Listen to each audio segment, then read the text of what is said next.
ஸ்ரீமதி ராமானுஜாய நமகா. தினமும் வைஷ்ணவம் எம்பெருமானுடைய திருநாமங்களையே, ஆச்சாரியர்களுடைய திருநாமங்களையே மனமே நீ எப்பொழுதும் சிந்தித்து கொண்டும் சொல்லிக்கொண்டும் அதிலேயே பொழுதுபோக்கு என்றுதான் ஆச்சாரியர்களினுடைய பாசுரங்கள், வியாக்கியானங்கள், ஆழ்வார்களினுடைய பாசுரங்களுக்கு நமக்கு காட்டிக் கொடுக்கிறார்கள். அன்புடையோர்கள் சாத்து திருநாமங்கள், அன்புடையவர்கள் திருநாமங்களை சாதித்திருக்கிறார்கள். என்னென்ன திருநாமங்களை சொல்ல வேண்டும், யாருக்கு அப்படி திருநாமங்கள் இட்டிருக்கிறார்கள் அப்படிங்கிறத அழகான ஒரு பாசுரத்திலே பெரிய சீயர் உபதேச ரத்னமாலையிலே நமக்கு காட்டி கொடுக்கிறார். நம்பெருவாள், நம்மாழ்வார், நன்சீயர், நம்பிள்ளை என்பர் அவரவர்த்தம் ஏத்தத்தால். ஒவ்வொருவரினுடைய வைபவ அதிசயத்தாலேயே இந்த திருநாமங்கள் அமைய பெற்றது. அப்படி இந்த திருநாமங்களை எல்லாம் என் நெஞ்சே, அன்பு உடையவர்களினுடைய நெஞ்சே, இவர்கள் மீது அளவில்லாத அன்பு கொண்டவர்களினுடைய நல் நெஞ்சே, இந்த நாமங்களையே எப்பொழுதும் சிந்தித்துக் கொண்டிரு. ஏத்து அதனை சொல்லு. நீ இன்று தொடங்கி நீ சொல்லு. இந்த க்ஷணமே நீ சொல்லத் தொடங்கு. இப்பொழுதே நல்ல நேரம், சொல்லும் நேரமே நல்ல நேரமாக இருக்கின்றது. அதனாலே இப்பொழுதே நீ சொல்ல தொடங்கு அப்படின்னு சொல்றார். வகுலபூஷண கிரந்தத்திற்கும் அதுக்கடுத்து அதுக்கு தாத்பரியமான வகுலபூஷணார்த்த கிரமங்களை எல்லாம் சொல்லும் விதமாக இந்த பாசுரத்திலே அடிக்கோடிட்டு காட்டுகின்றார் மாமுனிகள். அதுக்கும் மேலே நம்பெருமாள் தொடக்கமான அதிசயமான திருநாமங்கள் கொண்டவர்களான ஆழ்வார் ஆகட்டும், அதுக்கு பின்னே நம் பிள்ளைன்னு சொல்லக்கூடியவர், அதற்கும் பின்னே லோகாச்சாரியார், பிள்ளை லோகாச்சாரியார்னு அவர் அடியாக வந்ததெல்லாம் அடுத்த பாசுரங்களிலேயே பாட்டுக்களிலேயும் காட்டிக் கொடுக்கிறார். ஆக இந்த பாட்டிலே நம்பெருமாள் தொடக்கமானவர்களுக்கு அதிசயமான நாமங்கள்னு பார்த்தோம். அவரவர்களுக்கு நாமங்கள் இருந்த பொழுதிலும் நம் ஆழ்வார், நம் பிள்ளை, நன்சீயர், நம் சீயர் அப்படின்னு சொல்றோமே, இப்படி அதிசயமான திருநாமங்கள் நம்பெருமாள் தொடக்கமாக இருக்கின்றதுன்னு சொல்றார். அதுக்கு அடி என்ன அப்படின்னா, நம்பெருமாள் தொடங்கி நம்பெருமாள் இடத்திலிருந்துதான் இந்த அதிசயங்கள் எல்லாமே. நம்பெருமாள், இதுக்கு அடியே நம்பெருமாள் தான் காட்டுறார் ஒரு அர்த்தம். நம்மாழ்வாருக்கு இந்த நாமம் வந்தது நம்பெருமாளாலே அப்படின்னு, இது எல்லாமே நம்பெருமாளாலே அதிசயம் அப்படின்னு காட்டுறார். அதாவது இவை எல்லாமே நம்பெருமாள் பக்கலிலே நாம் காணலாம் அப்படின்னு அர்த்தம். இது எல்லாமே நம்பெருமாள் இடத்திலேயே நாம் காணலாம். எப்படி? நம்மாழ்வார் ஆச்சாரியர்களுக்கு அனுபாவியரான நம்பெருமாள் அப்படின்னு அர்த்தம். ஆச்சாரியர்களுக்கு மட்டுமா? நம்ம அத்தனை பேருக்குமே அனுபவிக்கும்படியான ஒரு அமுதானவன் தானே எம்பெருமான். அப்பொழுதைக்கப்பொழுது ஆறா அமுதா இருக்கக்கூடியவன் தானே நம்பெருமாள். ஆக நம்மாழ்வார் முகில்வண்ணன் அடியை அடைந்து உய்ந்தவர் அப்படின்னு நம்மாழ்வார். அதனாலே நன்சீயர் நம்பெருமாள் குமாரரான பட்டரிடத்திலே, பட்டர் திருவடியையே பற்றி கொண்டு பட்டரிடத்திலே விஷயீகரித்தவர். அதனாலே நன்சீயர். நம்பிள்ளை நன்சீயராலே விசேஷ அபிமானம் பண்ண பெற்றவர் நம்சீயா அப்படின்னு அவரே கொண்டாடி மகிழ்ந்தார். மேலும் நம்பிள்ளை கோஷ்டியோ இது நம்பெருமாள் கோஷ்டியோன்னு சொல்லும்படிக்கு இருந்தது. அப்படி மங்களாசாசனம் பண்ணும்படியான ஏத்தமுடையவரான நம்பிள்ளை. இப்படி அன்புடையவர்கள். ஆக இவை எல்லாமே இவர்களுக்கு இப்படி அதிசயமான நாமம் வந்தது எதனாலே? இதுக்கு அடி என்ன? நம்பெருமாள்னு சொன்னார். எல்லாமே நம்பெருமாளின் இடத்திலே இவர்களுக்கு இருக்கக்கூடியதான அதிசயம், ஆதரா அதிசயத்தினாலேயே அப்படின்னு சொல்லப்பட்டது. ஒவ்வொருத்தரையும் நம்பெருமாளின் இடத்திலே சம்பந்தித்து இப்பொழுது காட்டினார். அப்படி இந்த நாமங்களை எல்லாம், அதிசயமான நாமங்களை எல்லாம் அன்புடையவர்கள், அன்புடையவர்கள்னா அன்புடையவர்கள் ஏத்தத்தால் எப்பொழுதும் இந்த நாமத்தையே, நமக்கே இருக்கக்கூடிய பெருமாள், நம் பெருமாள், நமக்கே இருக்கக்கூடிய ஆழ்வார் அப்படின்னு கொண்டாடும்படியான பிரீத்தி, பக்தியாலே பிரீத்தி மேலிட்டு கொண்டு இருக்கும்படியானவர்கள் நெஞ்சு. அப்படி அன்புடையவர்கள் நெஞ்சு தான் என்று இப்படி ஒரு அதிசயமான திருநாமங்களா, இப்படி அதிசயமான திருநாமங்களான கொண்டாடும்படியான நெஞ்சு உடையவர்கள். அப்படி இவை எல்லாம் சாத்துவது, அன்புடையவர்கள் சாத்துவது அப்படின்னா என்ன அர்த்தம்னா, இப்ப பார்த்தோமே நம்பெருமாள் இடத்திலே காணலாம் அப்படிங்கிற எண்ணம் கொண்டவர்கள், அப்படிப்பட்ட நெஞ்சு உடையவர்கள் சொல்லக்கூடிய நாமங்களை எல்லாம் அதே அனுபவ போக்கியத்திலே நீயும் சொல்லு அப்படின்னு காட்டுறார். சரி, இவையெல்லாம் நம்பெருமாள் இடத்திலே காணலாம்னு சொன்னாரே, இதற்கு எப்படி அர்த்தத்தை மேலே சொல்றார். முன்பொரு சமயத்திலே கலபையிலே குரூரரா இருப்பவர்கள் சிலர் நம்பெருமாளை எடுத்துக்கொண்டு போய்விட்டார்கள். அந்த சமயத்திலே கெட்டேன் அப்படின்னு சொல்லி ராஜகண்ட கோபாலர் பெருமாள் திருவடிகள் இடத்திலே வந்து பிரார்த்தித்து, எப்படி எங்கனே தரிக்கேன் உன்னை விட்டு அப்படின்னு சொல்றபடிக்கு உன்னை விட்டு என்னால் தரித்திருக்க முடியாது அப்படின்னு சொல்லி ராஜகண்ட கோபாலர் அப்படிங்கிறவர் விண்ணப்பம் பண்ணினார். அப்போ இருநிலம் கைதொழா இருக்கும்னு ஆழ்வார் சொல்றது போல தேடி தேடி தேடி அங்கே போக குரூரர்கள் இடத்திலே செல்ல, நம்முடைய பெருமாள் இங்கே வந்திருக்கார், அவரை தர வேண்டும் அப்படின்னு பிரார்த்தனை பண்ணினாராம். அப்படியா, பல விக்கிரகங்கள் இங்கே உண்டு, உம்முடைய பெருமாள் இங்கே இருக்கிறாரான்னு பார்த்து கொண்டு எடுத்து செல்லும் அப்படின்னு சொல்ல, நடுவே தேடி காணாமல் தேடி பார்த்தாராம். தேடி கிடைக்கவில்லையாம். தேடி காணாமல் சிந்திக்கும் திசைக்கும் அப்படின்னு சொல்றபடி எல்லாமே ஆழ்வார் பாசுரங்கள். அப்படி சொல்றபடிக்கு அப்போது அவருடைய பெண் பிள்ளை அழகிய மணவாள பெருமாள் வந்தார் வந்தார் வந்தார்னு அப்படியே எடுத்துக்கொண்டு வர, அந்த புறத்திலிருந்து வந்து அறியாமல் கொண்டு வந்து இவரோ உம்முடைய பெருமாள் அப்படின்னு காட்டினாராம்.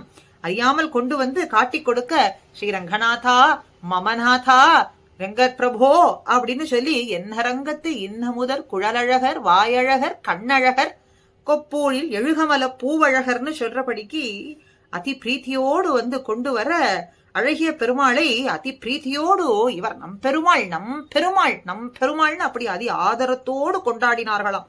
அப்படி கோவிலேற எழுந்தருளை பண்ணி கொண்டு வந்தார் அப்படின்னு சொல்றதுனாலே அப்போது அனைவரும் இவர் நம்பெருமாள் அன்று அப்படின்னு சொல்ல, இவர் நம்பெருமாள் இல்லையே அப்படின்னு சொல்ல, ஆழ்வார் பிள்ளையும் அங்க இருக்கக்கூடியவர்கள்லாம் சொன்னாராம், இவர் நம்பெருமாளே நம்முடைய பெருமாளே அப்படின்னு சொன்னார் அப்படின்னு சொல்றார். அன்னு தொடங்கி பெருமாளுக்கு நம்பெருமாள் அப்படின்னு நிரூபகமானது, திருநாமமானதுன்னு சொல்றார். இது நம்பெருமாளுக்கு பல பல நம்பெருமாள் நாமம் வருவதற்கு பல வைபவங்கள்லாம் சொல்வார்கள். இது ஒரு வைபவம் இந்த வியாக்கியானத்திலே, மாமுனிகள் வியாக்கியானத்திலே இருந்து இன்று எடுத்து அடியன் சாதிக்கிறது.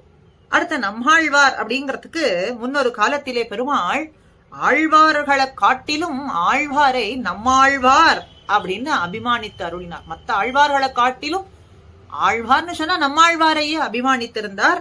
இப்ப நாம் அனுபவித்தோமே அத்தியனோத்சவம், பெரிய உற்சவம், பெரிய உற்சவத்திலே திருமுகம் எழுந்தருள வேண்டும்னு பட்டயம் எல்லாம் எழுதி திருநகரியிலிருந்து திருவரங்கத்துக்கு எழுந்தருள பண்ணுவது அப்படின்றதெல்லாம் வழக்கம் இருந்தது. அப்படி எம்பெருமான்களும் ஆழ்வார்களும் அங்கே வந்து எழுந்தருளி இருப்பார்கள். பெரிய கோலாகலமான உற்சவம் நடந்தருளி கொண்டிருந்தது. பின்னே அதுக்கப்புறம் காலப்போக்கிலே அது தடைபட்டு போக இங்கேயே நம்மாழ்வாரே எழுந்தருள பண்ணுவது அப்படின்னு கோவிலிலேயே எழுந்தருள பண்ணினார்கள் அப்படிங்கிற சரித்திரம். அப்போ நம்முடைய ஆழ்வார் நம்பெருமாளே அருகே வாரும் அப்படின்னு நம்பெருமாள் திவ்ய சிம்மாசனத்திலே வைத்துக் கொண்டு அருகிலே எழுந்தருள பண்ணி முத்து சட்டை வட்டமனை முதலான பிரசாதங்களை எல்லாம் பிரசாதம் பண்ணி தம்மையே ஒக்க அருள் செய்தார் அப்படின்னு சொல்றபடிக்கு செய்திருந்தாராம். அதனாலே அது மேற்கொண்டு நம் சடகோபன் அடியாரை பாடினீரோ அப்படின்னு எம்பெருமான் கேட்க, அதிலிருந்து பெரிய முதலியார் மற்ற ஆழ்வார்களை காட்டிலும் அது ஒன்று. அடுத்தது பெரிய முதலியார்னா சேனை முதலியார் மற்ற ஆழ்வார்களை காட்டிலும் நம்மாழ்வார் இடத்திலேயே விசேஷ பிரதிபத்தி பண்ணி துவயம் மற்றும் ரகசிய அர்த்தங்களை எல்லாமும் ஆச்சாரிய ஸ்தானத்திலிருந்து சாதிக்க, நம்முடைய ஆச்சாரியர்னு இவர் அபிமானிக்கிறது போய் சேனை முதலியார் நம்முடைய ஆழ்வார்னு நம்மாழ்வாரை அபிமானித்தார் அப்படின்னு அப்போ எம்பெருமான் அபிமானித்தான். நம் ஷடகோபனை பாடினீரான்னு கேட்டார். இங்கே ஆச்சாரியரான சேனை முதலியாரும் பெரிய முதலியாரும் நம்முடைய ஆழ்வார் அப்படின்னு கொண்டாடினார். அப்படிங்கறதுனாலே ந குலபதேர் வகுளாவிராமம் அப்படிங்கறதுனாலே இவருக்கு இந்த நாமம்னு சொல்றார். அப்போ நம்மாழ்வாரினுடைய திருவடிகளிலே அதீத பிரீத்தி கொண்டவர். அதுக்கு மேலே பட்டர் திருவடிகளை ஆசிரித்த அனந்தரம் அந்த திருவாய்மொழியிலேயே அனந்த பிரீத்தி கொண்டவர், அதீதமான பிரீத்தி கொண்டவர். பட்டர் திருவடிகளிலே சேவித்து நிற்க கண்டு மேலை நாட்டிலிருந்து அவரை திருத்தி பணி கொண்டு வர நம்முடைய சீயர் வந்தார் அப்படின்னு பட்டரே கொண்டாடினார். வேதாந்தியா இருந்தவர் வாதத்திலே அவரை வெற்றி கொண்டு பட்டர் கோவிலேற வர நம்பெருமாள் முன்பே அவரை வெற்றி கண்டது திருநெடுந்தாண்டகத்தாலே அப்படின்னு சொல்ல, அன்றிலிருந்துதான் திருநெடுந்தாண்டக தொடக்கம் அத்வனோத்சவம் ஆரம்பம் அப்படின்னு சொல்றோம். அப்படி அந்த வேதாந்தியானவர் மேலக்கோட்டையிலிருந்து வந்து இங்கே கோவிலேற வந்து பட்டர் திருவடிகளையே ஆசிரியத்து நின்று அங்கே நின்று கொண்டிருக்க நம்முடைய ஷீயர் வந்தார் அப்படின்னு கொண்டாடினார். அதனாலே அவருக்கு நஞ்சீயர் அப்படின்னு நாமம் ஆயித்து.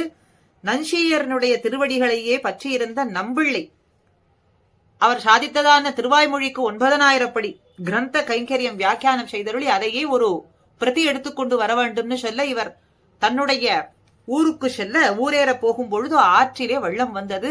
அந்த ஏடுகள்லாம் ஆற்றிலே வெள்ளத்தோட கரைந்து போனது. இவர் ஆச்சாரியன் திருவடிகளையே நினைத்துக் கொண்டு மற்றொரு பிரதியாக மற்றொரு வியாக்கியானமாக இவர் அதை எழுதி கொண்டு வந்து நஞ்சீயரினுடைய திருவடிகளிலேயே சமர்ப்பித்தார். அவர் திருக்கண் சாத்தி அருளினார். இது மிகவும் நன்றா இருக்கே, இது என்னது, நான் சாதித்ததான அர்த்தங்களை காட்டிலும் அதீதமாக இருக்கே அப்படின்னு சொல்ல, அவர் உம்முடைய திருவடிகளை நினைத்துக் கொண்டே இதை எழுதினேன், இப்படி எல்லாம் நடந்தது, ஆற்றிலே மறைந்து போனது அந்த ஏடு அப்படின்னு எல்லாம் சொன்னார். அதை கேட்டு இப்படி ஒரு புத்தி விசேஷமா இப்படி ஒரு இந்த வியாக்கியானம் இருந்தபடி என்ன அதீதமா இருக்கே அப்படின்னு எல்லாம் சொல்லி நம்முடைய பிள்ளை திரு கலிகன்றி தாசர் அப்படின்னு கொண்டாடினார். நம் பிள்ளை அப்படின்னு அவர் கொண்டாடி மகிழ்ந்தார். அதனாலே நம்பிள்ளை அப்படிங்கிற திருநாமமே பிரசித்தமானது அப்படின்னு சொல்றாராக. இப்படி ஒவ்வொருவருக்கும் அவருடைய வைபவ அதிசயத்தினாலேயே இந்த ஏற்றங்கள் வந்தது. அதனாலே இந்த திருநாமங்களினுடைய வாசியை அறிந்து ஒவ்வொருவருத்திற்கும் இப்படி நம் பெருமாளா, நம் ஆழ்வாரா, நம் ஜீயரா, நம் பிள்ளையா அப்படின்னு ஒவ்வொருத்தருக்கும் இப்படி ஏற்றவா அப்படின்னு உகந்து நெஞ்சே இந்த திருநாமங்களை அனுசந்திக்கக்கூடிய பிராப்த காலம் என்னது? இனிமேல் ஒரு காலம் உண்டு, அது வரைக்கும் காத்திருக்கிறதா? இந்த காலம் இன்றுதான், இப்பொழுது கனிந்து விட்டது, பழுதே பல பகலும் போயின. சரி, இத்தனை நாள் நெஞ்சே உமக்கு இந்த நாமங்கள் தெரியாமல் போனது, வைபவங்கள் தெரியாமல் போனது, ஆச்சாரியனுடைய ஏத்தம் தெரியாமல் போனது. இப்பொழுது நீ அறிந்தாய், இதுதான் பிராப்தமான காலம். அதனால் இன்று தொடக்கி இந்த க்ஷணம் தொடங்கி நீ சொல்லப்பார். சுவடு அறிந்த நீ இந்த திருநாமங்கள் இருந்தபடியே வாயார சொல்லு, நெஞ்சார நினை, ஸ்தோத்திரம் பண்ணு. அனாதிகாலம் இத்தை அனுசந்தியாது, இத்தனை காலம் நான் அனுசந்திக்கவில்லை, இப்படி நான் இழந்து விட்டேனே அப்படிங்கிற இழவெல்லாம் தீரும் படிக்கு நீ சொல்லு. அப்ப எவ்வளவு சொல்லணும்? இத்தனை நாள் நான் சொல்லாம விட்டேனே அப்படிங்கிற அந்த பரிதவிப்பு எப்படி தெரியும்? சொல்லுவதிலே தெரியும். அதனாலே நீ சொல்லு.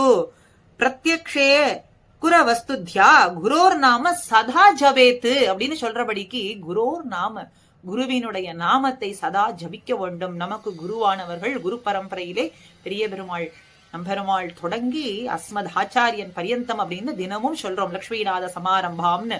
அப்போ சதா ஜபேத்து, சதா ஜபிக்க வேண்டியது. இத்தனை காலம் சொல்லாத இழவு எல்லாம் தீரும்படிக்கு சொல்ல வேண்டும். சொல்லுவோம் அவன் நாமங்களே, அவனுடைய நாமத்தையே சொல்லுவோம் அப்படின்னு ஏத்தி அந்த நாமத்தை சொல்லவில்லை என்றால் ஆத்த இல்லாது அப்படின்னு சொல்றபடிக்கு இதுதான் நம்முடைய ஸ்வரூபம். இந்த ஸ்வரூபத்துக்கு ஏற்றது எம்பெருமானுடைய நாமத்தை, ஆச்சாரியர்களுடைய நாமத்தை, அஸ்மத் ஆச்சாரிய நாமத்தை அவரவர்களுடைய வைபவம் அறிந்து இத்தனை காலம் இழந்த இழவு தீரும் படிக்கு அதை அனுசந்திப்பதே இந்த ஸ்வரூபத்துக்கு ஏற்றது அப்படின்னு சொல்லி இன்றைய தினம் இந்த நம்பெருமாள் ஆச்சாரியர்களினுடைய வைபவத்திலே இந்த நாமத்திலே சிறு ஏற்றத்தை நாம் இன்று அனுபவிக்கும்படியான பாக்கியம் கிடைத்தது.